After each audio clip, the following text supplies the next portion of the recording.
ইমামুল আযম আবু হানিফা রাহমাতুল্লাহি আলাইহি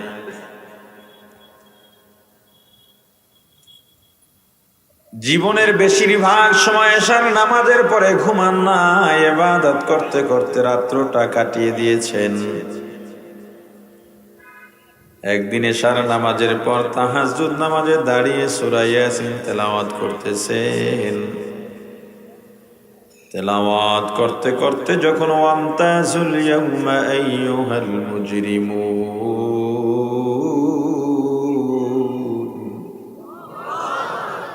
এই আয়াত গিয়া থামলেন। কিয়ামতের ময়দানে আল্লাহ রাব্বুল আলামিন গুনাহগারদের ডাক দিয়া বলবেন, হে মুজরিমিনের দল, ইমতাজ, জুদা হয়ে যা। দুনিয়ায় নেককারদের সঙ্গে চলছো, আমি আল্লাহ বাধা দিই নাই। জুমায় সবার শেষে গিয়া মানুষ দুই দিকে ঠেলা ঠেলা ঠেলা ঠেলা সামনে গিয়া দাঁড়াইছো। আমি আল্লাহ চাইলে তোরে ঘাড় ধাক্কা ধরে বের করে দিতে পারতাম, বের করি নাই। রমজানের ঈদের মাঠে গিয়া এমন একটা ভাব ধরছো, মনে হয় রোজা 30টার জায়গায় 40টা রাখছো, অথচ একটা রাস নাই, তারাবিও পরশ নাই। আমি আল্লাহ তোর ঈদগাহ থেকে বের করে দিই নাই। মুমিনদের কারণে তোরাও আমি আল্লাহর দয়ার অংশীদার হইছ, কিন্তু কিয়ামতের ময়দানে নেককারদের সঙ্গে থাকতে পারবি না, জুদা হয়ে যা।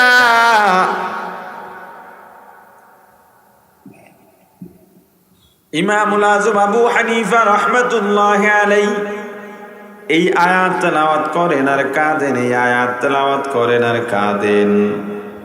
ওগো আল্লাহ, কিয়ামতের ময়দানে আমি হানিফার বাবাকে আপনি যদি জিজ্ঞেস করেন, আপনিও যদি আমাকে ধমক দিয়া বলেন, হে হানিফার বাবা, দুনিয়ার মানুষ তোকে ইমামে আজম বলে ডেকেছে, কিন্তু তুই কি ছিলি আমি জানি। আজকে তুইও জুদা হয়ে যা, আলাদা হয়ে যা। ওগো আল্লাহ, আমি হানিফার বাবার কি উপায় হবে? ইয়া আইয়ুহাল্লাযীনা আমানুত্তাকুল্লাহ,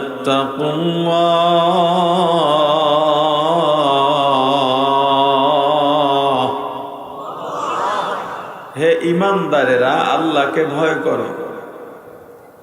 ইমানদার তো এমনিতেই আল্লাহকে ভয় করার কথা, আবার ভয় করতে কেন বললেন? এরপর শুধু যে ভয় করতে বলছেন তা না, এরপরে বলেন হাক্কা তুকাতিহ, যেভাবে ভয় করলে ভয়কে ভয় বলা হয়, মানুষ বলবে তুমি ভীতু, ওইভাবে ভয় করার মতো ভয় করো। সে ভয়টা আসলে কেমন? আপনি বললেন আমি পুলিশ দেখলে ভয় পাই, আমি শিক্ষক ভয় পাই, মা বাবাকে ভয় পাই। এটা বলার পরেও তাদের সামনে আপনি অন্যায় করতেছেন, করেই যাচ্ছেন, তাদের বাধা নিষেধ কিছুই মানছেন না। তাহলে আপনি যে মুখে বললেন আমি ভয় পাই, এই মুখের কথা আর কাজ মিল পাওয়া গেল? তাহলে কি আপনি যে বলছেন ভয় পাই, এই কথাটা সত্য না মিথ্যা? তাহলে ভয়টা কি? আগে যদি জবাব দিয়ে নি, পরের আলোচনা বুঝছেন। আমি নিরাপদ, নিরাপদ জেনেও ভয় লালন করার নাম মূলত ভয়। এটা হলো সহজ উত্তর। আমি নিরাপদ, শঙ্কা নাই, টেনশন নাই, এরপরেও ভিতরে ভয় লালন করার নাম ভয়। এখন এই ভয়টা কোন ভয় সেটা নিয়ে বলছি। চিড়িয়াখানায় বাঘ আছে না নাই? আপনার একটু জোরে জবাব দিতে হবে ভাই। আমি কিন্তু এক সপ্তাহ অসুস্থ, আজকে জুমায় গিয়ে 20 মিনিট কথা কই ইমাম সাহেবরে দিয়ে নামাজ পড়েছি, খুতবা পড়েছি, শুধু কওমি মাদ্রাসা সংগঠনের মাহফিলে। এই এক সপ্তাহে হয়তো আপনারা অনেকে দেখছেন, ফেসবুকে লেখছে উনি মাহফিলে আয় নাই। আমি গত সপ্তাহ থেকে অসুস্থ, এটা এসে কওমি মাদ্রাসা সংগঠনের মাহফিলের জন্য। ওয়াজ করতে আইসে বিব্রত হাসিল করার জন্য। সব ফেরেশতারা মাঠের মধ্যে বসে আছে। এটা হলো প্রকাশ্য ফেরেশতা, আর এর সাথে কোটি কোটি রহমতের ফেরেশতা আছে। আর বুখারী শরীফের হাদিসে তো আছেই, 4-5 জন রহমতের ফেরেশতারা ঘিরে রেখেছে, আর এখান থেকে সংবাদ পাঠাইতেছে। একটু জোরে জবাব দেবেন ইনশাআল্লাহ। চিড়িয়াখানায় বাঘ আছে না নাই? সিংহ, সাপ, কিসের মধ্যে? খাঁচার মধ্যে। আজ পর্যন্ত এমন রিপোর্ট বা সংবাদ আপনারা পাইছেন যে কোনো দর্শনার্থীকে, ঘুরতে যাওয়া কোনো পর্যটককে ওই চিড়িয়াখানার বাঘ বা সিংহ খাঁচা ভেঙে আক্রমণ করছে, এমন কোনো খবর আপনাদের কাছে আছে? এমন কোনো রিপোর্ট সংবাদ আমরা পাইনি। কোন পর্যটক কোন দর্শনার্থীকে আক্রমণ করেছে। এরপরেও চিড়িয়াখানা গেলে খাঁচার কাছে দাঁড়াই না দূরে দাঁড়াই? কেন বলে না? কেন? এটার নাম ভয়। আমি জানি খাঁচা ভেঙে আমাকে ধরতে পারবে না, আমার কাছেও আসতে পারবে না, এরপরেও নিরাপদ জেনেও আমি দূরে দাঁড়িয়ে আছি। কেন বলেন? এটার নাম ভয়। আমি সাপের খাঁচার কাছে গিয়ে দাঁড়িয়েছি, আমি খাঁচার বাইরে, সাপ খাঁচার ভেতরে। খাঁচার ভেতরে থেকেও সে অপর পাশে আছে, বীর পাকাই আছে। বীর পাকানি বুঝেন না? বীর পাকিয়ে আছে। আমি খাঁচার বাইরে, আমি জানি এই সাপ যত চেষ্টা করুক না কেন আমাকে দংশন করতে পারবে না, আমার নাগালই পাবে না। এরপরও বীর পাকানি সাপ ওই খাঁচার মধ্য থেকে মাথা উঠে যদি ফস করে উঠে, লাফ দিয়া আরো 2 হাত পেছনে চলে যাই, চিৎকারও দিয়ে ফেলি। কেন? এটার নাম মূলত ভয়। আশা আর আস্থা কি জানেন? আস্থা, বিশ্বাস, সেটা হলো যত ভয় থাকুক আমাকে রক্ষা করবেন কে? এটা এত বেশি পরিমাণে অন্তরে গেঁথে নিতে হবে। আমি মাছ দরিয়ায় চলে গিয়েছি, তুফান, কোনো সাহায্যকারী নাই। আশা হলো ওইটা, ওখানেও আমি আস্থাশীল, নির্ভয় থাকব যে আমার সাথে আল্লাহ আছে। যেমন 1-1.5-2 বছরের ছেলে বা মেয়ে, আপনার বাচ্চা, আপনার সন্তান, উপরে মারেন, হাসে না কাঁদে? কথা বলেন। ওর কি হাসার কথা? ও হাসতেছে। কেন জানেন? এটা হলো আস্থার উদাহরণ। ওর বাবার প্রতি এত বেশি আস্থা, কিন্তু অন্য কেউ উপর উঠে দেখেন। এমনকি আপনার ভাতিজা যদি থাকে, আপনি দিয়ে দেখেন, সবসময় যদি চলে চাচা ভাতিজা খুব সম্পর্ক, বাসায় গেলেই অনেক জায়গায় আছে ভাতিজারা চাচারই বাবা ডাকে, সম্পর্ক রক্ত তো। কিন্তু আপনি এরপরও আসা যাওয়া নাই, গেছেন একদিন হঠাৎ করে, চাচা চিনে, ডাকলে কোলে আসে। কিন্তু আপনি উপর মাইরে দেখেন, বন্ধুর ছেলে মেয়েকে উপর মাইরেন দেখেন, চিৎকার কেমনে দেয়, কাঁপতে থাকে ভয়।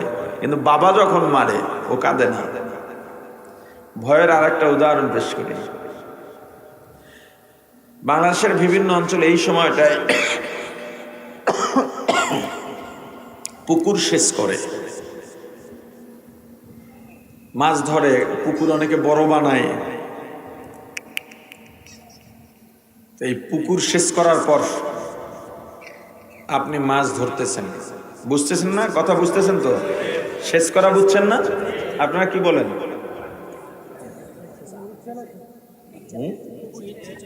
ইচ্ছে পুকুর ইচ্ছে। মনে করেন আপনি ইচ্ছা মাছ ধরতেছেন। এমন সময় পুকুরের পাড়ে ইমাম সাহেব এসে দাঁড়ালেন। সত্যবাদী মানুষ, সম্মানী মানুষ, দিনদার মানুষ, সত্য বলেন, মিথ্যা বলেন না। ব্যবহার ভালো, এলাকায় সুনাম, সবাই সম্মানের জায়গায় রাখে। আর একজন এসে পাশে দাঁড়ালেন, স্কুলের হেডমাস্টার, উনিও সম্মানী মানুষ, শিক্ষিত মানুষ, মানুষ গড়ার কারিগর। দুজনই আপনাকে ডাকলেন, বললেন, এই মাছওয়ালা, এই যে পুকুরের পাড়ে বড় গর্ত আছে, আমরা দুজনেই দেখেছি এখানে বড় একটা শোল মাছ ঢুকছে। এটা শুনলে আপনি মাছটা ধরতে যাবেন কিনা? পুকুর ইচ্ছিনিত মাছ ধরার জন্য, ঠিক না? আপনি গর্তে হাত দেবেন, হুজুরে বলছে, মাস্টারে বলছে, এটা মিথ্যা হতে পারে না, মাছ আছে ভেতরে। আপনি তো আর মাছ দেখেন নাই, দুজন ভালো মানুষের কথা বিশ্বাস করে গর্তের কাছে গিয়েছেন। এমন সময় পুকুরের অপর প্রান্ত থেকে আর একজনে ডাক দিছে, এই এলাকার পরিচিত, স্বীকৃত এবং জনপ্রিয় মিথ্যাবাদী। সবাই জানে এই লোকটা মিথ্যাবাদী। এক প্যাকেট আবুল বিড়ি দিয়ে তার দ্বারা 1 লাখ টাকার মিথ্যা কথা বলানো যায়। সে সত্য কথা বলতে মজা পায় না।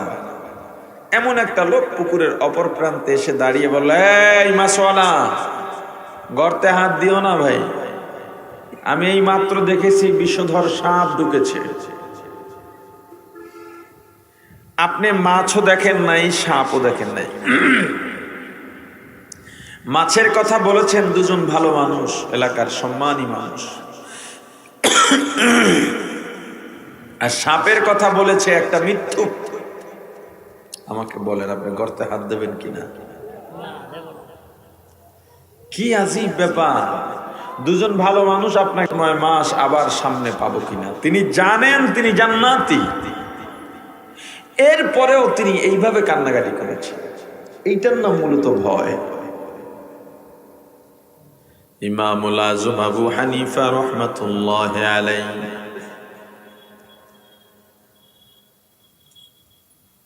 জীবনের বেশিরভাগ সময় এশার নামাজের পরে ঘুমান না, ইবাদত করতে করতে রাত্রটা কাটিয়ে দিয়েছেন। একদিন এশার নামাজের পর তাহাজ্জুদ নামাজে দাঁড়িয়ে সূরা ইয়াসিন তেলাওয়াত করতেছেন। তেলাওয়াত করতে করতে যখন ওয়ামতাজুল ইয়াউমা আইয়ুহাল মুজরিমুন,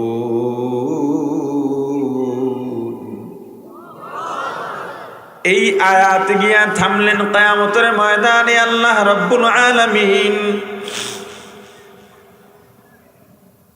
গুনাহগারদের ডাক দিয়া বলবেন, হে মুজরিমিনের দল, ইমতাজ, জুদা হয়ে যা। দুনিয়ায় নেককারদের সঙ্গে চলছো, আমি আল্লাহ বাধা দিই নাই। জুমায় সবার শেষে গিয়া মানুষ দুই দিকে ঠেলা ঠেলা ঠেলা ঠেলা সামনে গিয়া দাঁড়াইছো। আমি আল্লাহ চাইলে তোরে ঘাড় ধাক্কা ধরে বের করে দিতে পারতাম, বের করি নাই। রমজানের ঈদের মাঠে গিয়ে এমন একটা ভাব ধরছো, মনে হয় রোজা 30টার জায়গায় 40টা রাখছো, অথচ একটা রাস নাই, তারাবিও পরশ নাই। আমি আল্লাহ তোর ঈদগাহ থেকে বের করে দিই নাই। মুমিনদের কারণে তোরাও আমি আল্লাহর দয়ার অংশীদার হইছো, কিন্তু কিয়ামতের ময়দানে নেককারদের সঙ্গে থাকতে পারবি না, জুদা হয়ে যা।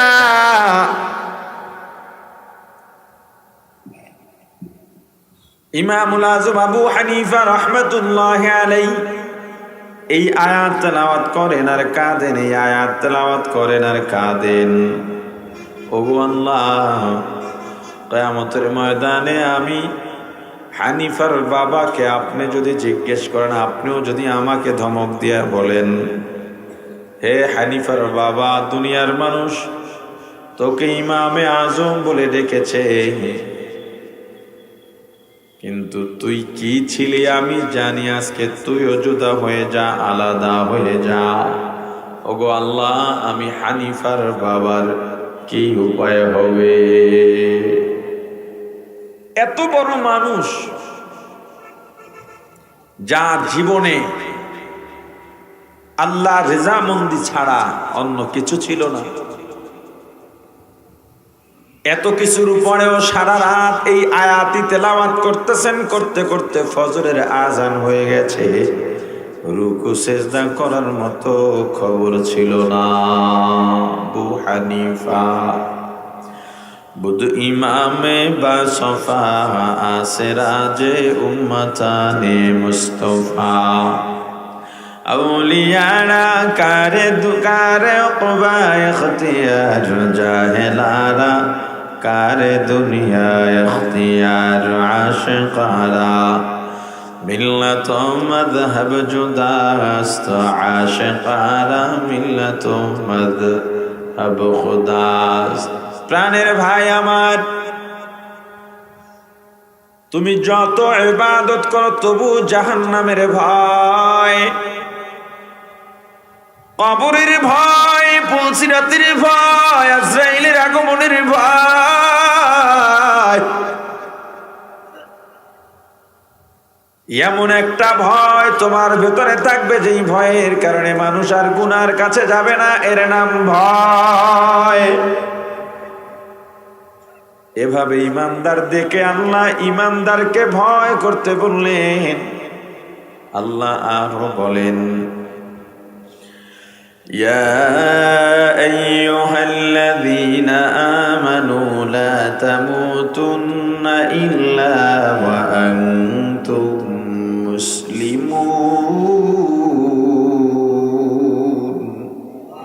মুসলমানি بود گردن نهادن عنان خود بدست خا زدادن।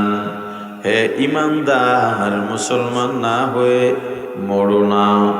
ইমানদার তো এমনি মুসলমান হয়ে মরার কথা, আল্লাহ আলাদাভাবে ইমানদারকে ডেকে মুসলমান হয়ে কেন মরতে বললেন?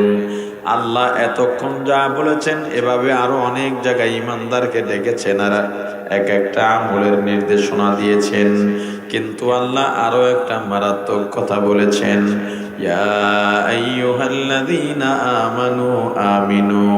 হে ইমানদারেরা ঈমান আনো। এই ফ্যান অফ করে দাও। ইমানদারকে কি বলছেন? বলে না ইমানদারকে, এটা আজীব কথা। যেই লোক নামাজের জন্য ওযু করতেছে তাকে কি নামাজের দাওয়াত দেওয়ার কোনো প্রয়োজন আছে নাকি?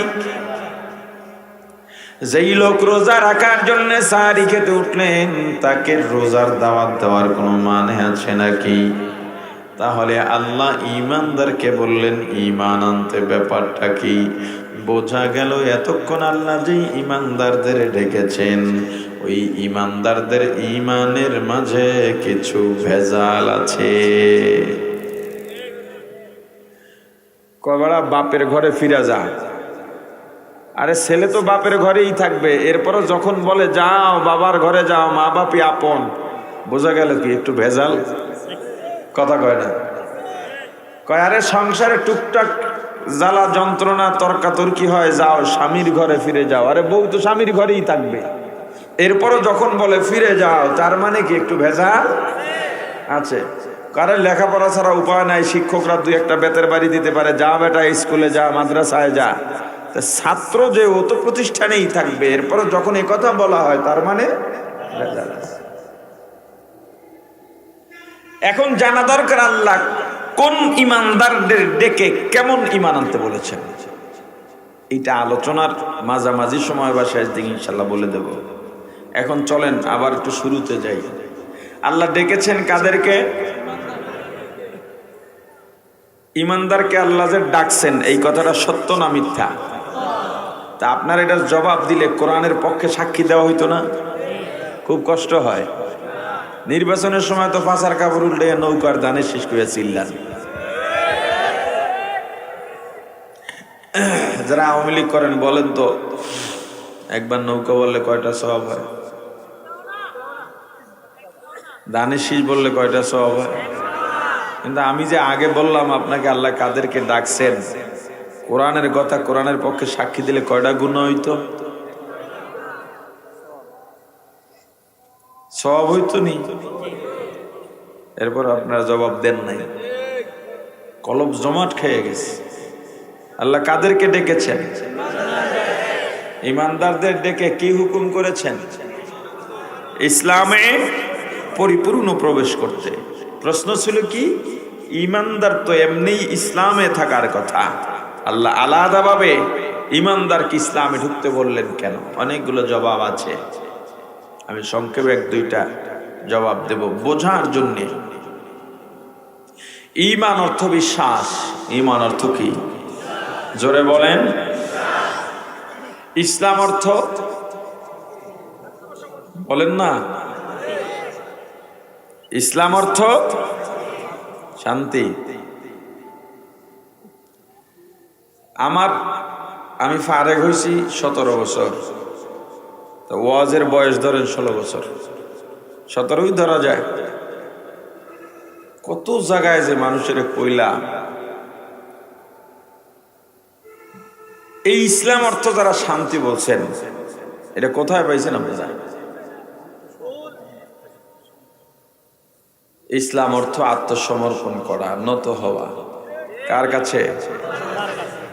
এই যে উদ্ভট কিছু বক্তব্য, তাফসির খালি এখন তো ওয়াজে হয় না, আর তাফসির বিভাগে হয় না, ও তাফসির এখন কিন্তু টিভিতেও হয়। হুজুররা যে তাফসির করে ওইটার কথা কই নাই, ওই তাফসির শুরু হয় রাত 12টার পর। ইসলাম অর্থ শান্তি কোত্থেকে আইছে এটা শুনাই কে কোন? রাত 12টার পরে আমাদের দেশের টিভির বাক্সে কিছু মোষওয়ালা মুরগি বসে ওয়াজ করার জন্য, তাফসির করার জন্য। এদেশে যখন রাসূলের অবমাননা হয় বা অন্য দেশে হয়, রাসূলের অবমাননা হলে কোন মুসলমান রাসূলের উম্মত দাবিদার বসে থাকতে পারে? রাসূলের অবমাননা হলে প্রতিবাদ করার ক্ষেত্রে কোন কোন দল করবে, কোন কোন দল করবে না, বিষয়টা এরকম থাকে না। যেই দলই করুক না কেন, মুসলমান দাবি করলে রাসূলের দুশমনের বিরুদ্ধে রুখে দাঁড়াতে হবে। আর এর পরিণামে যা হয় হোক, সেটা মুসলমান পরোয়া করতে পারে না। যেটাই হবে সেটাই হবে জান্নাতে যাওয়ার কয়েক ধাপ এগিয়ে যাওয়া, সিঁড়ি এগিয়ে যাওয়ার কারণ। আমি যে বছর তাফসীরে জালালাইন পড়ি, ওই বছর ডেনমার্কে রাসূলকে নিয়ে ব্যঙ্গ করা হয়েছিল। চাঁদপুরে পড়ি তখন। তো চাঁদপুরের সব মাদ্রাসা মিলে, কওমি মাদ্রাসা, ওলামা ইকরাম মিটিং ডেকে পরামর্শ করে সিদ্ধান্ত নিলেন, জুমার নামাজের পর বাইতুল আমিন শাপলা চত্বর, ওখান থেকে মিছিল বের হবে। তো মাদ্রাসায় যাইতাম, সাইকেল ব্যবহার করতাম। নামাজ শেষে রওনা দিয়েছি, পরের মসজিদেই দেখি 3-4 জন যুবক কেবল নামাজ পড়ে বের হইছে জুমা শেষে। আমার থেকে তার গায়ে দামি জামা, একটু দাগ নাই, দামি যায় নামাজ, পাশে ভেরা যায় না, সেন্ট পারফিউম শরীরের ভেতরে। আমি সাইকেল থেকে নামিয়ে দাঁড়ালাম, বললাম, ভাই নামাজ পড়ে বের হয়েছি, এটা তো দায়িত্ব, আর একটা দায়িত্ব আছে। কারি সাহেব, কি দায়িত্ব? আপনাদের এই অঞ্চলে আশেপাশে এখন এই পরিবেশ আছে কিনা জানি না, মাদ্রাসার ছাত্র বা হুজুর দেখলে কারি সাহেব করে ডাকতো। আমি বললাম, আর একটা দায়িত্ব হলো, ডেনমার্কে আমার রাসূলকে নিয়ে অবমাননা হয়েছে, আমরা তো যুদ্ধ করতে পারবো না, জিহাদ করতে পারবো না, আমাদের সরঞ্জামাদি নাই, অস্ত্র নাই, জনবল নাই, আমাদের অর্থ নাই, ট্রেনিং নাই। অন্তত এখান থেকে আমরা একটা প্রতিবাদ মিছিল করে আমরা জানিয়ে দিই আল্লাহকে যে আমরা আমার রাসূলের পক্ষে আছি। একজন উঠেই বললো, এটা হুজুরদের কাজ, এই প্রতিবাদ করাটা কাদের কাজ? আমি বলছি, তওবা করার, তোরে আমি স্মরণ রাখবো, কিয়ামতের ময়দানে তোর বিরুদ্ধে আমি সাক্ষী দেবো। আমি জান্নাতি হই না জাহান্নামী হই জানি না, কিন্তু তোর বিরুদ্ধে আমি সাক্ষী দেব। নামাজ পড়ে বের হয়েছিস আর বলে সেটা হুজুরদের কাজ, তাহলে হুজুররাই জান্নাতে যা, তোদের জান্নাতে যাওয়ার দরকার নাই। এই দেশে যারা আওয়ামী লীগ করে, বিএনপি করে, তারাও এটাই মনে করে, তারা এটাই মনে করে। না হয় রাসূলের অবমাননায় বারবার কওমি মাদ্রাসার ছাত্র কিংবা তৌহিদি জনতা, সুন্নতি লিবাসধারীরা শহীদ হয় কেন? তুমি যেই দল মনে চায় সেই দল করতে পারো, আমার ব্যক্তিগত বক্তব্য। তুমি যেই দল করবা ওই দলের মার্কায় গিয়া ভোট দাও, তোমার ব্যাপার। তোমার ঈমান যেমন তোমার ভোট হবে তেমন। কিন্তু যখন রাসূলের বিরুদ্ধে অবমাননা হবে, দল বুঝি না, মত বুঝি না, ফিরকা বুঝি না, তরকা বুঝি না, সব মুসলমান ঐক্যবদ্ধভাবে রাসূলের দুশমনদের রুখে দাঁড়াতে হবে।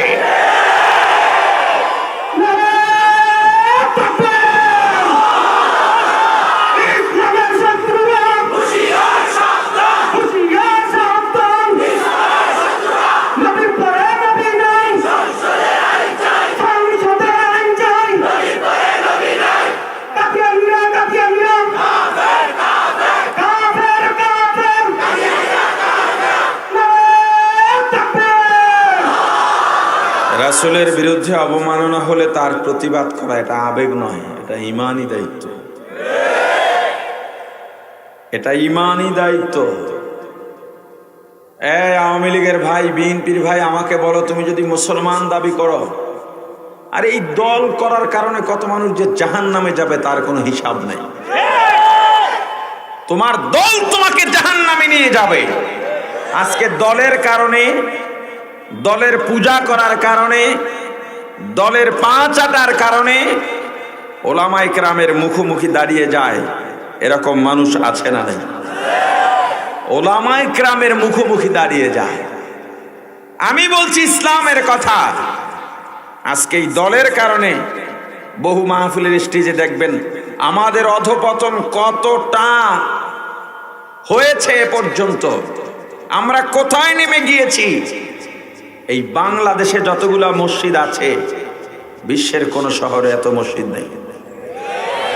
আপনি সৌদি, দুবাই গিয়েও এত মসজিদ পাবেন না। এই বাংলাদেশে এত নামাজের জায়গা, এত নামাজের স্পেস। আপনি দেখবেন যে কোনো বড় মার্কেটের মধ্যে নামাজের জায়গা আছে। একটা কারখানা, বড় কারখানা, সেখানে আলাদা নামাজের জায়গা আছে। এই বাংলাদেশে যত জিকির হয়, বিশ্বের কোন রাষ্ট্রে এত জিকির হয় না। এই বাংলাদেশে যতটা তাবলীগের মেহনত হয়, বিশ্বের কোন রাষ্ট্রে এভাবে অজপাড়া গায়ে গিয়ে ঘরে ঘরে, দোকানে দোকানে, মানুষের প্রত্যেকটা মানুষের কাছে গিয়ে এইভাবে দাওয়াত দেওয়ার সুযোগ বিশ্বের আর কোথাও নাই। এই দেশে যত তেলাওয়াত হয়, এই দেশে যতজন হাফেজ আছে, বিশ্বের আর কোথাও এত হাফেজ নেই। সেই দেশের মধ্যে ওয়াজ মাহফিল এসে স্টেজে দলের বিরুদ্ধে গেলেই বাধা দেয়। আরে কেমন বাধা, মারতেও আহে, গালিও দেয়। ইসলাম কি এতটাই গরিব হয়ে গেছে? কথা বলে না। অনেক মাহফিলে গেলে বলে, হুজুর খুব কষ্ট করে মাহফিলের অনুমোদন আনছি হুজুর, একটু হুজুর এই কথা কইেন না। তো এমন অনুমোদন তোমার আনতে বলছে কিনা? হ্যাঁ, এমন অনুমোদন আনতে বলছে কে? বাতিলের সাথে আপোষ করে কোনোদিন দিন হয় না। ইয়া আইয়ুহান নাবিয়্যুত্তাকিল্লাহ লা তুতিইল কাফিরিনা ওয়াল মুনাফিকিন। আল্লাহ রাসূলকে বলেছেন আল্লাহকে ভয় করুন। কাফের আর মুনাফিকের ইত্তেবা করা যাবে না, অনুসরণ করা যাবে না। ওদের সঙ্গে ঐক্যবদ্ধ করে কোনো কাজ করা যায় না। আমার থিওরি, আমি দিনের কথা বলবো, আমাকে বন্ধ করে দেবে, বন্ধ হয়ে যাক, আবার শুরু করব। আবার আমাকে ধরে জেলে নিয়ে যাবে, যাক, বের হয়ে আবার শুরু করব। প্রয়োজনে জেল গেট থেকেই তাকবীর শুরু করব। আবার বন্ধ করবে, আবার শুরু হবে। 10 জন মরবে, বন্ধ, আবার শুরু হবে। এরপর 20 জন মরবে, বন্ধ, আবার কয়দিন পর শুরু হবে। একটা সময় ইসলামের স্রোত যে শুরু হবে, এই স্রোতের সামনে সারা পৃথিবীর বাতিল শক্তি ঐক্যবদ্ধভাবে সামনে দাঁড়ালেও এই ইসলাম আর ঈমানের স্রোতে ভেসে যাবে ইনশাআল্লাহ। কিন্তু যতদিন বাতিলের সঙ্গে লিয়াজো করে আপনি ইসলাম চালাবেন, এই লিয়াজো মেনটেনই চলবে, ইসলামের স্রোতের গতি আর বাড়বে না। কাকে বুঝাবো, কিভাবে বুঝাবো? এই সমাজে অসৎ কাজের বাধা ব্যতীত সমাজ শুদ্ধ হয় না। একটা সহজ উদাহরণ পেশ করি আপনাকে। আপনাদের বুড়িচং এলাকায় একজন বুজুর্গ আছে, 1000 জন বুজুর্গ আছে, সবসময় পাগড়ি বেঁধে রাখে, সুন্নত পাগড়ি বেঁধে রাখে, তাহাজ্জুদ বাদ দেয় না। তাহাজ্জুদ আবাবিন আর ইশরাক কি চাষের নামাজও বাদ দেয় না, আসরের ফরজের আগে 4 রাকাত সুন্নত তাও বাদ দেয় না। এমন মনে করেন 10,000 দরবেশ আছে আপনার এই বুড়িচংয়ে। আপনি জুয়া খেলতেছেন, এই 10,000-এর একজনও আপনাকে কোনোদিন বাধা দেয় নাই। আপনার দোকানে নামাজের সময় টিভি চলে, তারাবির সময় উচ্চ আওয়াজে গান চলে, বিয়ের অনুষ্ঠানের নামে ছাদের উপরে ডেকসেট বাজায়, এলাকাটা সব ঘুম হারাম করে দিয়েছে। কোনোদিন এই 10,000-এর একজন দরবেশ গিয়ে বাধা দেয় নাই। আমাকে শুধু এতটুকু বলেন, এই দরবেশগুলো 10,000 কেন 10 লাখও যদি আপনার এলাকায় এমন দরবেশ থাকে, আপনার এই বুড়িচং থেকে গান বন্ধ হবে? জুয়া বন্ধ হবে? মদ গাঞ্জা বন্ধ হবে? 10,000 লাগবে না। 10 জন মানুষ আছে ঠিকভাবে নামাজও পড়ে না, কিন্তু গানের আওয়াজ শুনলে গিয়ে ডেকসেট পিটে ভেঙে গেলায়। আজান নামাজের সময় টিভি চালাইলে টিভি দোকান সহ ভেঙে গেলায়। জুয়ার আসরে বলে পিডায় তো পিডায়, এরপরে জেলে দেয় ফাও। আছে না নাই? এমন 10 জন মানুষ যদি বুড়িচংয়ে থাকে, আমাকে বলেন জুয়া বাড়বে না কমবে? অন্যায়ের প্রতিবাদ ব্যতীত, অন্যায়ের বাধা ব্যতীত সমাজ শুদ্ধ হয় না। লিয়াজ মেনটেন করে। আপনারা কেউ রাগ করবেন না আমার কথায়। বহু জায়গায় মাহফিল অনুমোদন পায় না, এজন্য এলাকার নেতার নাম বড় করে উপরে দিতে হয়। এর নামে 2 জন আইবে না, কিন্তু পুরো পোস্টার জুড়া, পৃষ্ঠা জুড়া তার নাম।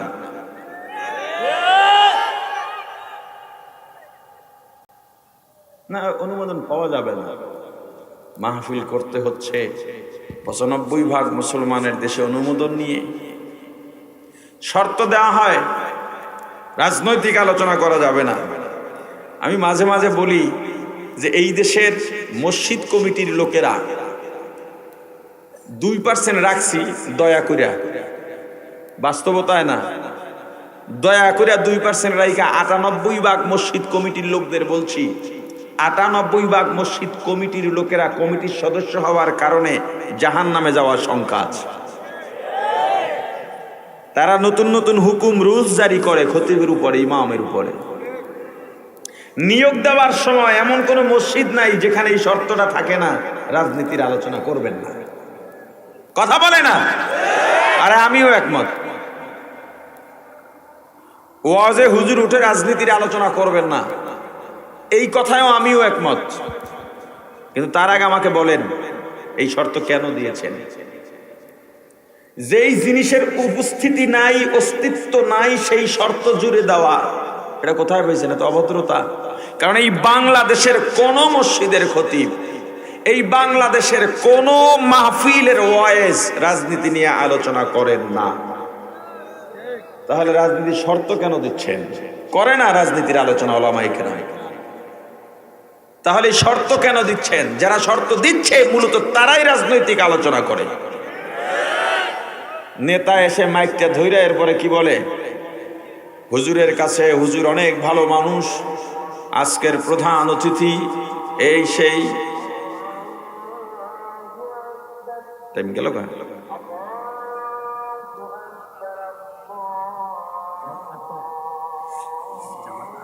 আচ্ছা, আজানটা শেষ হোক। হ্যাঁ, ঠিক আছে ঠিক আছে।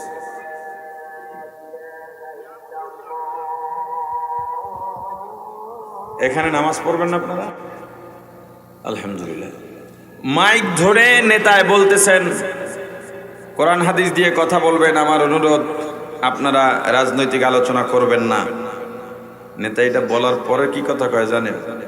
আমি আপনাদের এখানে দাঁড়াইছি, আমার নেত্রী আমাকে দায়িত্ব দিয়েছেন, আমার নেতায় আমাকে দায়িত্ব দিয়েছেন। জানেন আপনারা অমুক দল কি করেছে এতদিন, আমরা কি করেছি। ওরে বাটপার,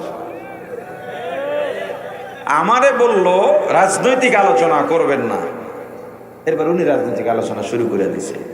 যারা শর্ত দেয় মূলত তারাই রাজনৈতিক আলোচনা ওয়াজের মঞ্চে করে। কোন আলেম আজ পর্যন্ত রাজনৈতিক আলোচনা করে নাই। রাজনৈতিক আলোচনা কারে কয়?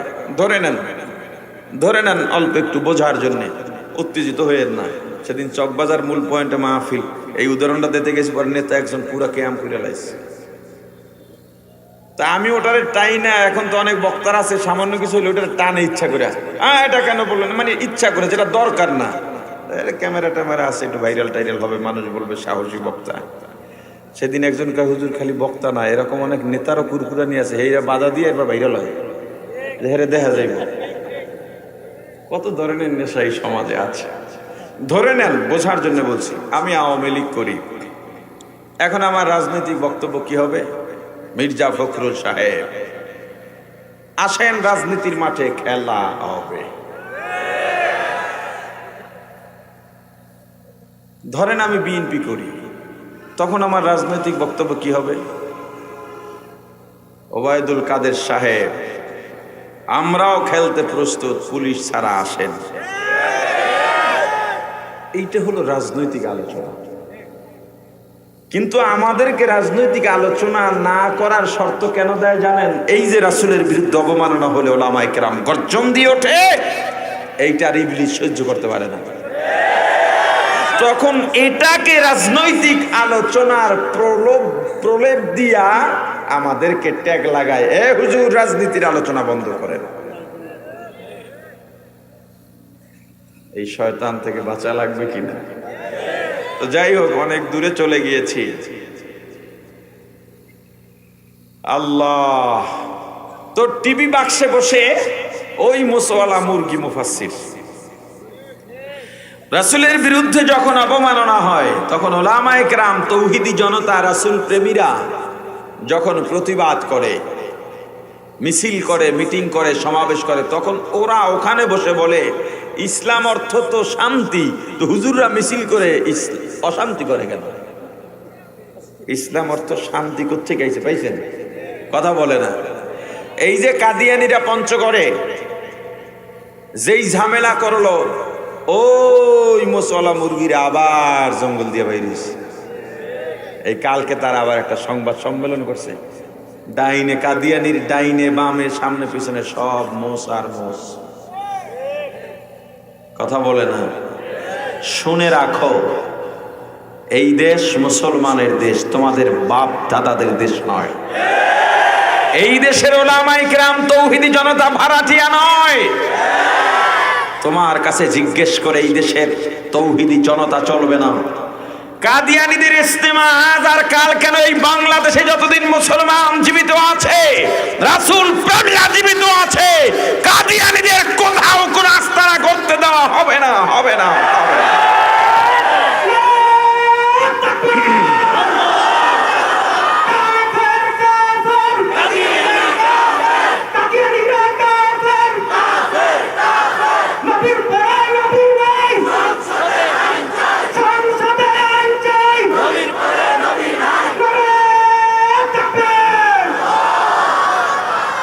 অপারেটর সাহেব বাইরের মাইক বন্ধ করে দেন, আমার আলোচনা শেষ করতে একটু সময় লাগতে পারে।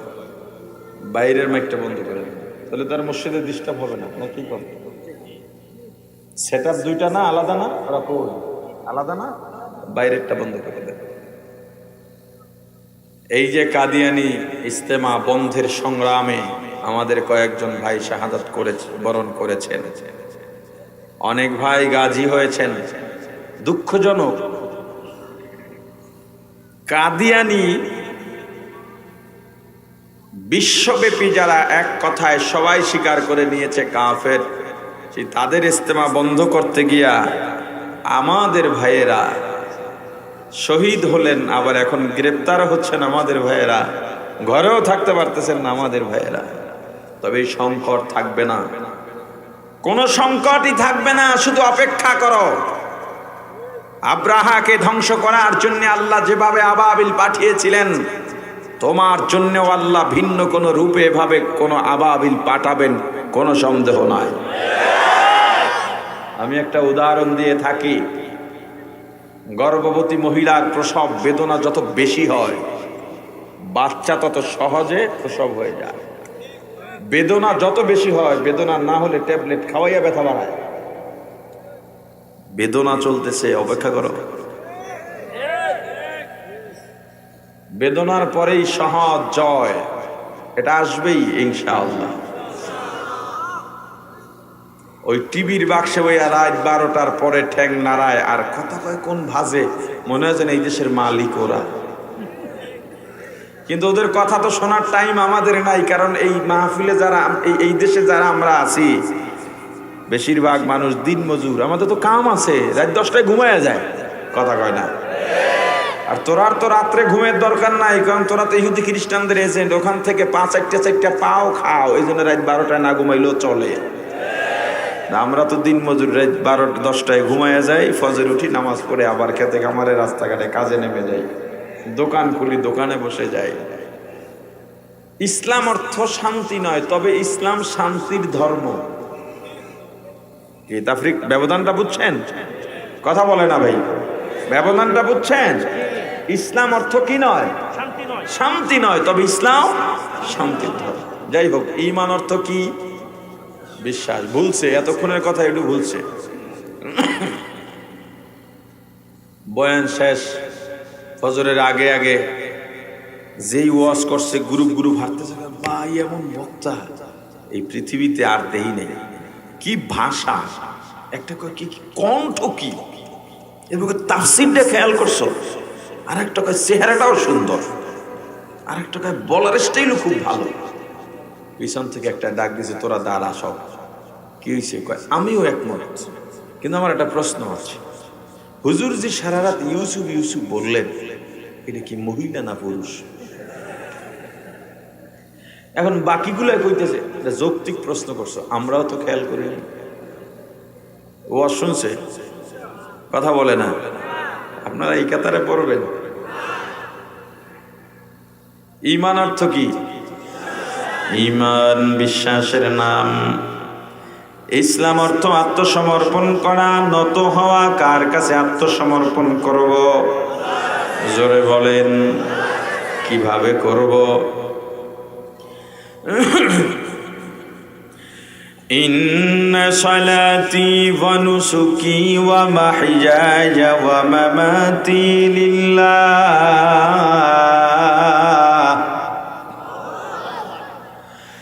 ওয়া মাহইয়ায়া ওয়া মামাতি লিল্লাহ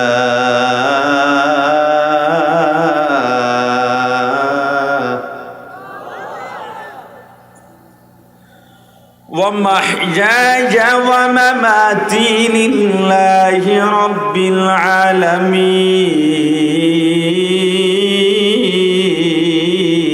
العالمين ومحياي ومماتي لله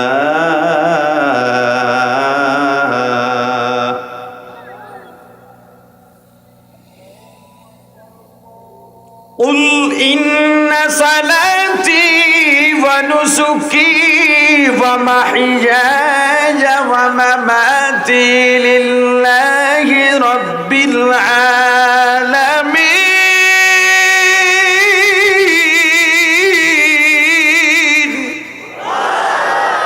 مسلماني بود گردن نگهدار نانے خود বদস্তে খাজাদাদান।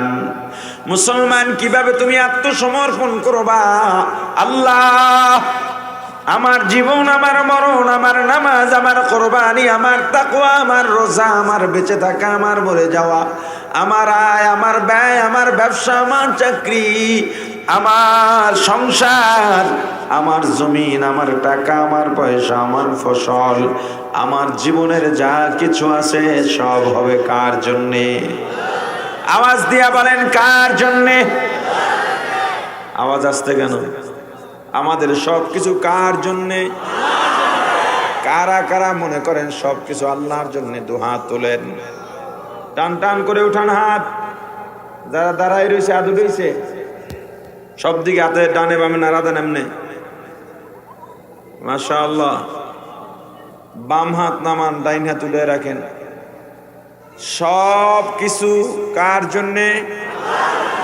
আমার জান কার জন্যে? আমার মরণ কার জন্যে? আমার সম্পদ এই আল্লাহর জন্য। বলেন তো সবাই, আমার সম্পদ জোরে বলেন, আমার সংসার, আমার আয়, আমার ব্যয়, আমার পকেটের টাকা, বিসমিল্লাহ কইয়া ওই পকেটে তেলে হাত ঢুকান, যেই পকেটের নোটটা বড় দেন, হাত দেন। একজন মানুষ এখন উঠবেন না। আমার পকেটে বড় নোট আছে 1000 টাকার, এটা আমি দিলাম, আর 1000 দিলাম নিজের থেকে আলাদা। মাশাআল্লাহ। এই ছেলেরা শেষ, একটু পরে নামো বাবা, একটু পরে, আমি বলি তারপরে নামো। পকেটে হাত দেন, বন জামাল ভাই বন। সবাই হাত দিছেন? নিজের ডায় না পরের ডায়?